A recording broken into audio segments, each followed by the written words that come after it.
அனைவருக்கும் வணக்கம். முருகப்பெருமானின் அறுபடை வீடுகளில் இரண்டாவது படை வீடான திருச்செந்தூர் சுப்பிரமணிய சுவாமி கோவிலுக்கு நாள்தோறும் ஆயிரக்கணக்கான பக்தர்கள் வந்து செல்றாங்க. இந்த கோவில் குருத்தலமாகவும் பரிகார தலமாகவும் விளங்கி வருவதாலும் பரிகார பூஜைகள், திருமணங்கள் மற்றும் சிறப்பு வழிபாடு செய்ய மாநிலத்தின் பல்வேறு பகுதிகளில் இருந்து நாளுக்கு நாள் ஏராளமான பக்தர்கள் காலையில் இருந்து கோவிலுக்கு வந்து சாமி தரிசனம் செய்து செல்றாங்க. கடந்த சில மாதங்களாக கோவிலில் திருப்பணி வேலைகள் நடைபெற்று வந்தது. இதனால் கோவில் வளாகத்தில் போதிய இடவசதி இல்லாதனால் பக்தர்கள் கூட்டம் வெயிலையும் பொருட்படுத்தாமல் கடற்கரையில் குவிஞ்சிருக்காங்க. தற்போது பள்ளிகளுக்கு கோடை விடுமுறை விடப்பட்டிருந்தாலும் ஞாயிற்றுக்கிழமை விடுமுறை நாட்களிலுமே திருச்செந்தூர் சுப்பிரமணிய சுவாமி கோவில் காலையில் இருந்தே ஏராளமான பக்தர்கள் கடலில் புனித நீராடி நீண்ட வரிசையில் சுமார் 4 மணி நேரம் காத்திருந்து சாமி தரிசனம் செய்கிறாங்க. இப்படி பல்வேறு சிறப்புகளை கொண்ட கோவிலாக தான் திருச்செந்தூர் சுப்பிரமணிய சுவாமி கோவில் இருக்குது. இங்கு நடந்த பல அதிசயங்களை பற்றி தான் இன்றைக்கி நம்ம இந்த வீடியோவில் தெரிஞ்சுக்க போகிறோம். இந்த வீடியோ ரொம்பவே பயனுள்ளதாக இருக்கும். அதனால் வீடியோவை கடைசி வரைக்கும் ஸ்கிப் பண்ணாமல் பாருங்கள். இது வரைக்கும் நம்ம சேனலை நீங்கள் இன்னும் சப்ஸ்கிரைப் பண்ணலைன்னா மறக்காமல் சப்ஸ்கிரைப் பண்ணிடுங்க. வாங்க வீடியோக்குள்ளே போகலாம். இந்த கோவில் அருகில் வாகனங்கள் நிறுத்த போதிய இடவசதி இல்லாததினால் பக்தர்கள் தங்கள் வந்த வாகனங்களை கோவிலுக்கு அருகில் உள்ள தெருக்களில் நிறுத்தி செல்வதினால் அந்த பகுதி மக்கள் தங்கள் அவசர தேவைக்கு வெளியே வர முடியாத நிலையாக இருந்தது. இதனால் விடுமுறை தினங்கள் மற்றும் கூட்டம் அதிகமாக காணப்படும் நேரங்களில் கோவில் அருகில் உள்ள தெரு இளைஞர்கள் தங்கள் தெருவுக்கு வரும் பாதைகளில் அவர்களே அமைத்து தருகின்றாங்க அப்படின்னு சொல்லப்படுது. அது மட்டும் இல்லாமல் இப்படி பல்வேறு அதிசயங்களை கொண்ட கோவிலாக திருச்செந்தூர் சுப்பிரமணிய சுவாமி கோவில் இருக்குது அப்படின்னே சொல்லலாம். படையெடுத்து செல்லும் தளபதி தனது படை வீரர்களை தங்கும் இடம்தான் படை வீடு.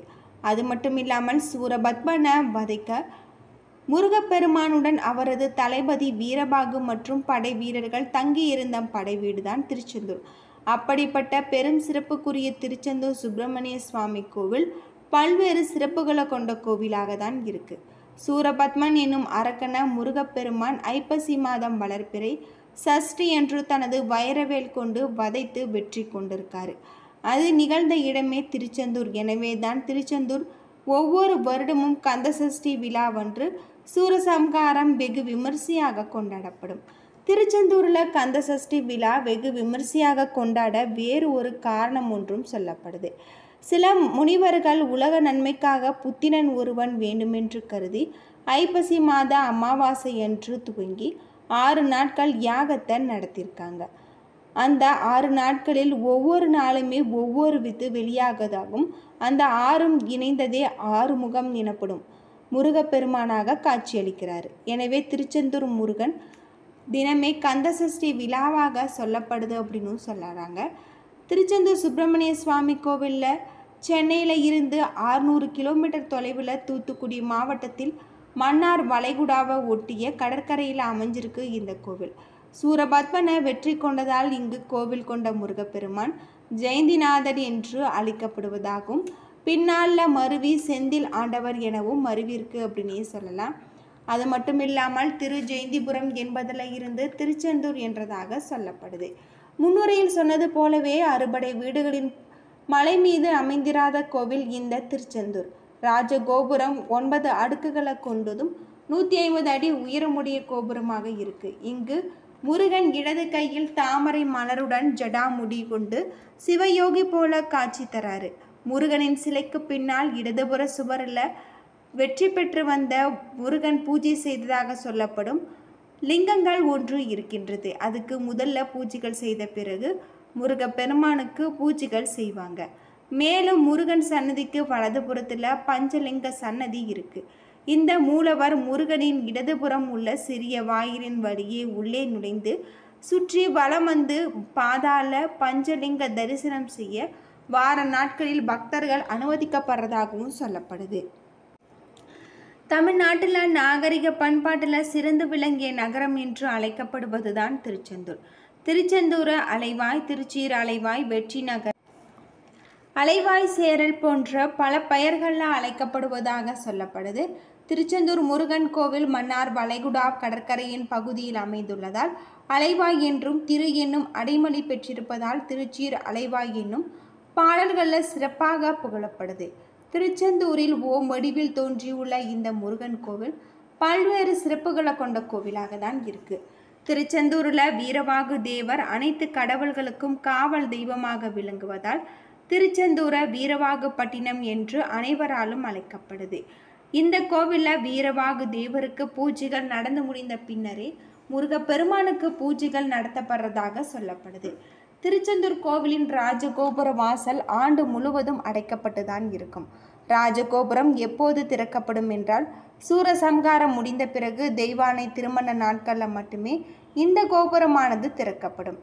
கோவிலில் அமைச்சிருக்கக்கூடிய சண்முக விலாச மண்டபம் 120 அடியை கொண்ட உயரமும் 60 அடி அகலம் கொண்ட 124 தூண்களை கொண்டிருக்கு இந்த மண்டபம் அப்படின்னே சொல்லலாம். திருச்செந்தூர் முருகன் கோவிலில் உச்சிக்கால பூஜைகள் முடிந்த பின்னர் மணி ஒலிக்கப்படும். இந்த ஆலயத்தின் மணியானது 100 கிலோ எடைகளை கொண்டிருக்கு. இந்த ஆலய மணி கோவிலின் கோபுரத்தின் 9வது அறையில் வைக்கப்பட்டிருக்கு. கோவில் எதிரில் 2 மயில்களும் ஒரு நந்தி பகவான் சிலையும் அமைக்கப்பட்டு இருக்கு. 2 மயில்களில் முதல் மயில் இந்திரனும் 2வது சூரபத்மன் 3வது பஞ்சலிங்கங்களின் வாகனமான நந்தியம் பெருமாள் அப்படின்னே சொல்லலாம். பல்வேறு அதிசயங்களை கொண்ட கோவிலாக தான் திருச்செந்தூர் சுப்பிரமணிய சுவாமி கோவில் இருக்குது. திருச்செந்தூரில் 2 கடவுள்கள் அருள்பாலித்து வராங்க. முதல் கடவுளான சண்முகர், 2ஆம் கடவுளான பாலசுப்பிரமணிய சுவாமி என 2 கடவுள்கள் அருள் தந்து கொண்டிருக்காங்க அப்படின்னே சொல்லலாம். பாலசுப்பிரமணிய சுவாமி கிழக்கு திசை நோக்கியும் சண்முகர் தெற்கு திசை நோக்கியும் காட்சி தரதாக சொல்லப்படுது. திருச்செந்தூரில் இருக்கக்கூடிய பாலசுப்பிரமணிய சுவாமி பூஜை செய்து வந்து தினமும் வெண்ணிற ஆடையை மட்டுமே சாற்றுவாங்க. சண்முகருக்கு பச்சை நிற கொண்ட ஆடைகளை அணிவிப்பாங்க அப்படின்னு சொல்லப்படுது.